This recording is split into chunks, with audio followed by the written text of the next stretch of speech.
नमस्कार दोस्तों, आपका स्वागत है। आज हम बात करने वाले हैं दोस्तों आत्मलोक के 7 लोक के बारे में।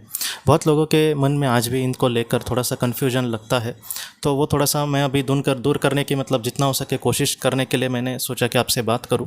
सबसे पहले दोस्तों, कुछ लोग ऐसे भी बोलते हैं कि आत्मलोक में बराबर 7 लोग ऐसे ही होते हैं क्या?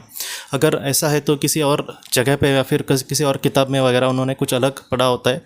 बहुत किताबों में दोस्तों कुछ इस तरीके से बातें कही है कि वो लोग उल्टा कहते हैं। जैसे पहला जो लोक मैंने ज़्यादातर आपको जिस तरीके से कहा है उसमें वो लोग पहला जो लोक है उसको एकदम स्वर्ग कहते हैं, बाद में दूसरे लोक को थोड़ा सा कम उससे, बाद में तीसरे लोक को ये, चौथे लोक को वो लोग पृथ्वी और जैसे हम बात करते हैं न्यूट्रल है वो इसी तरीके से बात करेंगे। लेकिन पांचवें लोक को वो लोग थोड़ा सा शैतानी ऐसा, और जो सातवां एकदम आखिर का लोक है उसको वो लोग एकदम नरक कहते हैं। उल्टे, जैसे हम लोग जिस तरीके से बात करते हैं उसी जैसे, लेकिन बस उलट क्रम में। तो उनकी भी बात उनके हिसाब से सही है, लेकिन जिस तरीके से मैंने ये जब भी बात आपसे करना चालू किया था लोक के बारे में, तो खुर्शीद भावनगरी जी की जो हिंदी किताब जीवात्मा जगत के नियम है उसको लेकर ही मैंने उस तरीके से कहा है। तो ये मैं क्यों कह रहा हूँ, क्योंकि कुछ लोगों को कभी कभी पहला लोक है उनके हिसाब से कभी कभी एकदम स्वर्ग भी होता है, लेकिन मैं जिस तरीके से ज़्यादातर कहता हूँ तो मैंने वो प्रथमता से जैसे बुरे स्थान से अच्छे स्थान पर हम जा रहे, इसलिए मैंने ज़्यादातर जैसे खुर्शीद भावनगरी जी ने भी पहले लोक को नरक कहा है तो उसी तरीके से है। लेकिन ये क्रम उल्टे साइड से हम देखें या फिर सीधे साइड से, वो हमें यही सिखाता है कि कहीं ना कहीं एक जो तीर का एक बोलते हैं ना, एक जो भाग है वो हमारा नरक है और दूसरे बाद में उसके जो विरुद्ध टोक है उसका वो कहीं ना कहीं स्वर्ग है। तो ये तो बात दोनों में एक ही जैसी है, बस उसको उस तरीके से बोलना ये एक बात है। कुछ लोग इस तरीके से भी संभ्रम में होते हैं कि वो लोग ये कहते हैं कि 7 से भी ज़्यादा कुछ किताबों में कहा है, कुछ ऐसी भी किताबें हैं जहाँ पे 7 से भी ज़्यादा लोक ऐसे कहा गया है। सबसे पहले मैं आपको कहता हूँ कि ये 7 लोकों का कंसेप्ट कहाँ से ज़्यादातर आया है। सबसे पहले तो खुर्शीद भावनगरी जी ने अपनी किताब में इसको कहने की कोशिश करी है, जो डिटेल में उसने कहने की कोशिश करी है विस्पयरत्व ने। उसके बाद my son and after life इस किताब में भी 7 लोगों के बारे में एरिक मेडस ने कहा है, उसने भी 7 ही लोग ऐसे कहा है। और तीसरा अगर देखा जाए तो जेडी गोयल नाम के एक बहुत बड़े एक लेखक है और उन्होंने बहुत इस पर रिसर्च किया है, तो उन्होंने भी अपनी किताब मौत के बाद कब कहा कैसे, उन्होंने भी 7 ही लोग कहा है। तो इस तरीके से एक कंसेप्ट आई है, लेकिन फिर भी बहुत सारे लोगों के मन में इसको लेकर थोड़ा कन्फ्यूजन होता है, तो उसको आज हम देखने की कोशिश करेंगे। देखिए कैसा है, कुछ ऐसी किताबें भी होंगी जहाँ पे 10 लोग भी इसके लिखे गए होंगे, और कुछ लोग तो ऐसे भी बोलते हैं, क्योंकि एक पुणे के मैडम ने मुझे डॉक्टर एनी बेज़ंट जी के बारे में उन्होंने बताया था, और उन्होंने मुझे ये कहा था कि उनकी एक किताब, एक बहुत पुरानी उनकी किताब है, वो मुझे प्राप्त नहीं हो सकी। तो उस किताब में उन्होंने ऐसे कहा था, ऐसे वो पुणे के मैडम ने मुझे बोला कि उन्होंने क्या किया है, जैसे हम पहला लोग दूसरा लोग बोलते हैं, उन्होंने हर एक लोग को ही नाम दिया है, जैसे अलग अलग तरीके से एस्ट्रल वर्ल्ड और भी कुछ उन्होंने नाम मुझे बताए थे। तो इस तरीके से उन्होंने कुछ नाम दिए हैं, तो इसलिए भी लोगों के मन में कन्फ्यूजन होता है कि आखिर उन लोगों को नाम होता है क्या। तो इसको जितना हो सके मैं आपको सुलझाने की हम कोशिश करेंगे इस वीडियो में। सबसे पहला कैसा है, देखो कि 7 लोग हो या फिर 10 लोग हो, यहाँ पर महत्वपूर्ण मुद्दा यह है दोस्तों कि हम डायरेक्टली वहाँ पर इस तरीके से एक एक पार्ट बनाए नहीं होंगे, ऐसा मुझे लगता है। मैं आपको क्यों ये बातें कह रहा हूँ, क्योंकि ऐसी जो बातें हैं दोस्तों वो आत्माओं ने बहुत बार मुझे लगता है कि आत्माओं ने इस तरीके से कही है जिसको हम बहुत ही अच्छे से समझ पाए।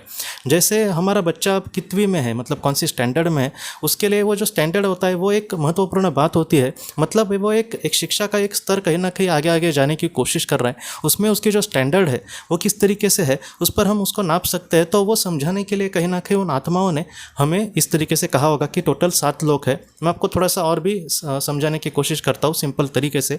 आप ये डायग्राम देखना, इस डायग्राम में पूरे वाइट साइड से हम लोग डार्क साइड पे देख रहे हैं। डार्क साइड जो है वो धीरे धीरे वाइट होती जा रही है, या फिर वाइट साइड जो है वो धीरे धीरे डार्क होती जा रही है, ऐसा चित्र में आपको दिखेगा।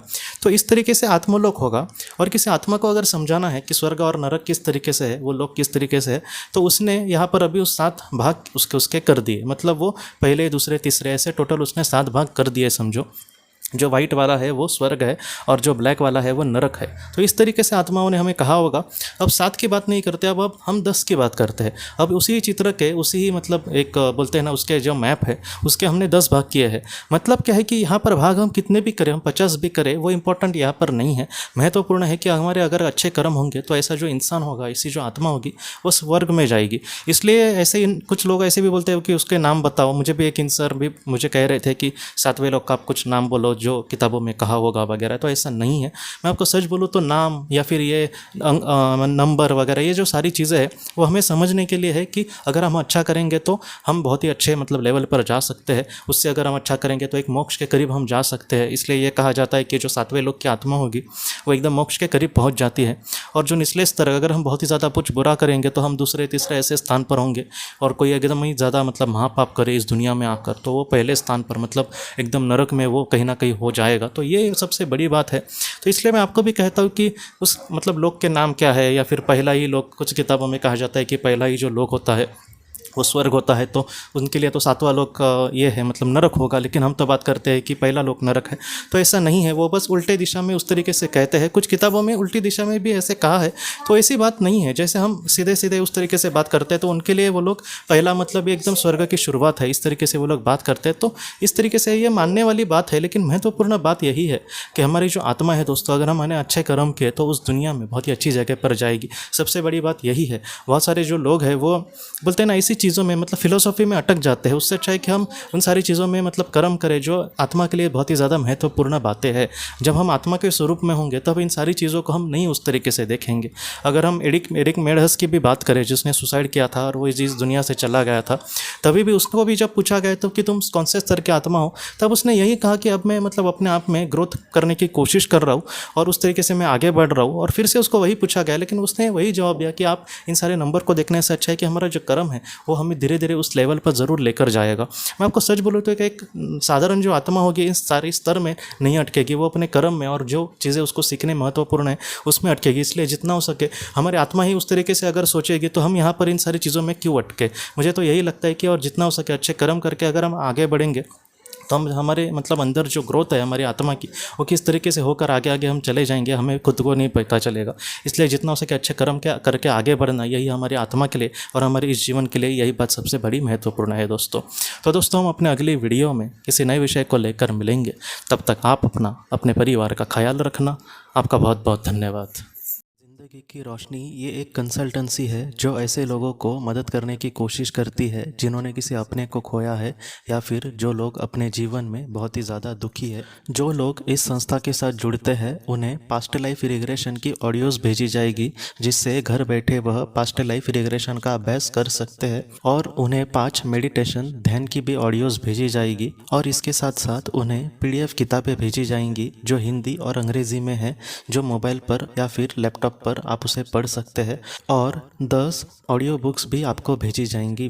तो दोस्तों अगर आप इस संस्था के साथ जुड़ना चाहते हैं तो कृपया इस नंबर पे व्हाट्सएप मैसेज करें। आपका बहुत बहुत धन्यवाद।